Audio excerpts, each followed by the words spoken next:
Hola, muy buenas tardes. ¿Cómo estás? Buenas tardes, muy bien. Muy bien. Muchas gracias por estar aquí. Lo primero es que vos nos cuentes tu nombre, dónde trabajas, en qué localidad, y luego que nos cuentes qué experiencias en torno a la lectura de literatura estás llevando a cabo. Bueno, mi nombre es Claudina Silveira, soy de Jesús María, trabajo en la Escuela Primer Teniente Morandini, tengo segundo grado y bueno, estamos trabajando todo lo que hemos aprendido, de lo que nos hemos empapado, embebido en esta capacitación con respecto a una nueva manera de trabajar la lectura. Hemos formado una comunidad de lectores con mis alumnos, lo cual es una experiencia muy rica. Yo quiero aclarar que tenía desconocimiento de la existencia de los 100 libros que están en la biblioteca de mi escuela.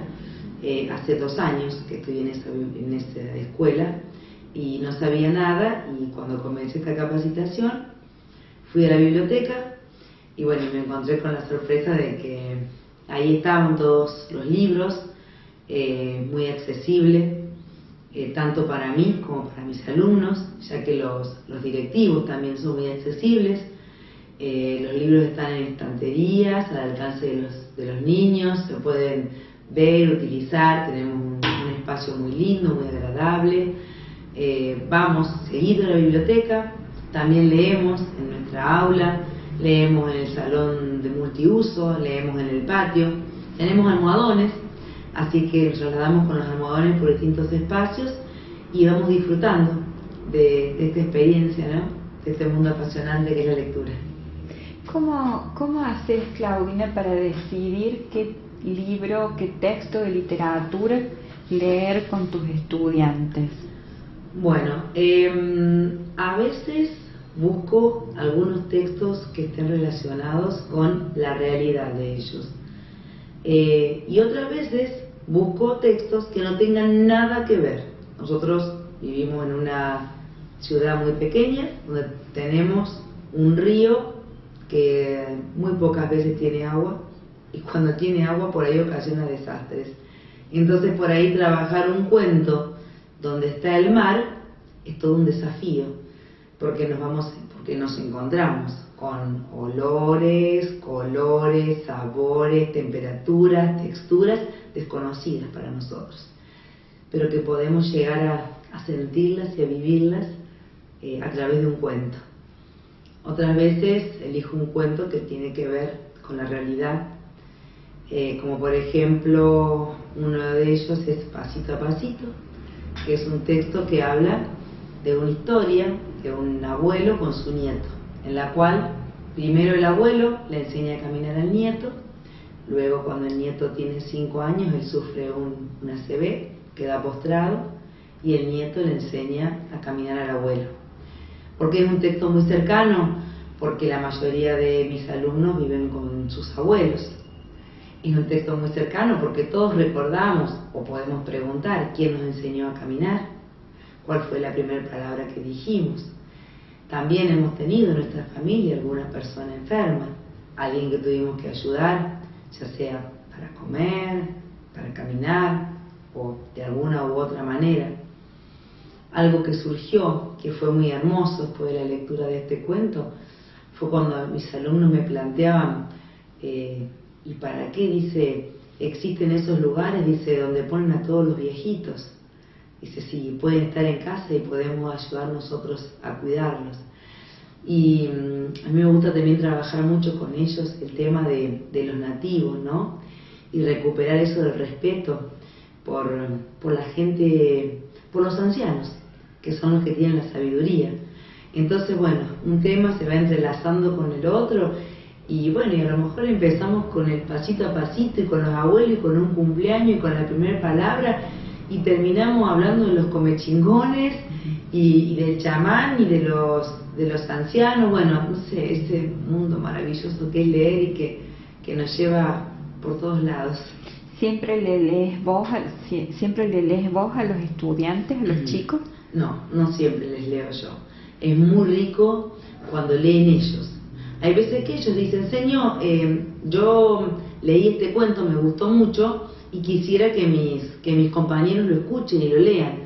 Porque tenemos distintos espacios en la lectura. Sucede que un día leo yo, otro día nos sentamos en rondas y compartimos un texto que van leyendo uno por grupo. Otro día nos vamos a la biblioteca y hay uno que eligió un libro y dice, yo, señor, leí este libro que está buenísimo y se los quiero leer a todos. Bueno, dale, léelo.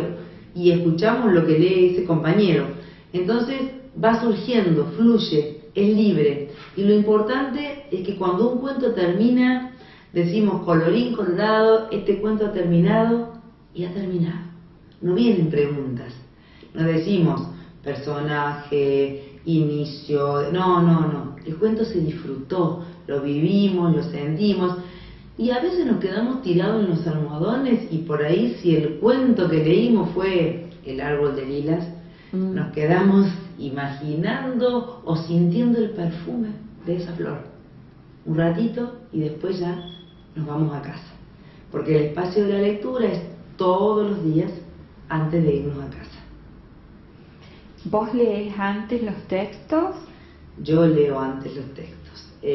Cuando me encontré con esta maravilla de los 100 cuentos, obviamente, como todo docente, tengo la realidad del tiempo. Hay que tener tiempo para leer 100 libros. Pero cuando vamos con mis niños a la biblioteca, yo me siento con ellos y me pongo a leer. Y voy leyendo. Y a veces me pasa que viene uno y dice, Señor, mira este libro qué bueno que está. Y es un texto que yo no había leído.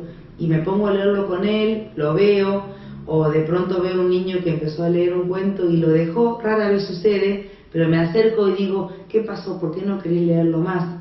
Entonces así voy conociendo, voy leyendo, y sí, el texto antes de leerlo, yo ya lo leí y seguramente me sentí atravesada en algún punto por él y por eso lo elegí. Otra cosa que hago es cuando leo y después hablamos, dialogamos, anoto, escribo. No siempre, pero a veces escribo en un papel madera, no en el pizarrón porque después lo borro y lo pierdo. En un papel madera frases, palabras que ellos me dicen, como me pasó con el cuento Pasito a Pasito, donde el tema del abuelo surgió con mucha fuerza.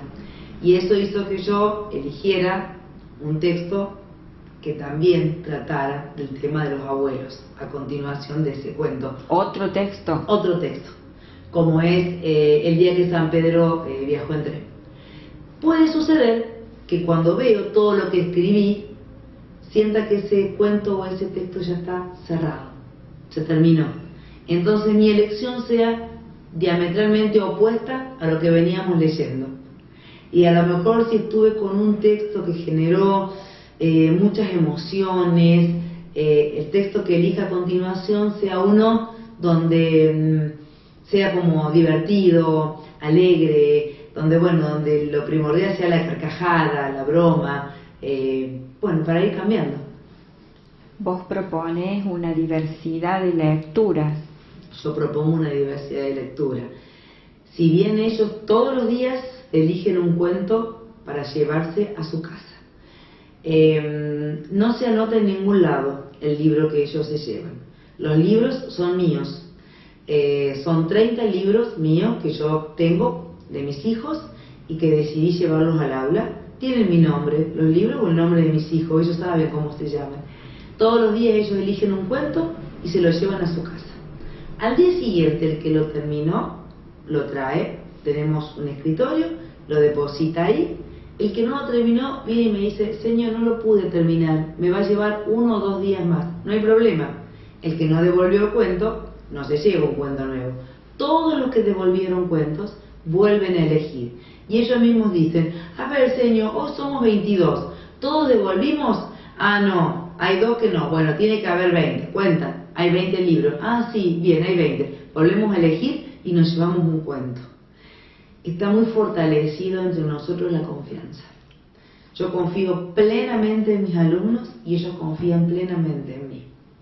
Entonces eso también es algo maravilloso. Pero hay algo también ahí construirse, conformarse como lector, no necesariamente tengo que terminar de leer el texto. No, porque somos una comunidad de lectores y a mí también me pasa a veces que no termino un cuento. Y si le pasa a la seño, como no le va a pasar a ellos. Entonces, en esa comunidad nos respetamos, porque hay un libro que todos quieren leer, que es un libro de chistes, cuentos, adivinanzas, pero es un libro extenso. Entonces, cuando alguien se lo lleva, cuando llega le preguntan, ¿terminaste de leerlo? No, me falta un poquito. Ah, bueno. Y bueno, y hay que esperar que termine de leerlo y lo devuelva para poder llevárselo. Entonces también fomentamos mucho el respeto hacia el otro, hacia el tiempo del otro, porque cada uno tiene su tiempo para leer. Y siempre yo te escucho y hay un lugar muy importante tuyo como lectora, Sí. ¿sí? Y ese lugar como lectora te permite ser mediadora con los chicos de la lectura. Sí, me permite ser mediadora con la lectura, pero también me permitió esta capacitación ser una mediadora relajada.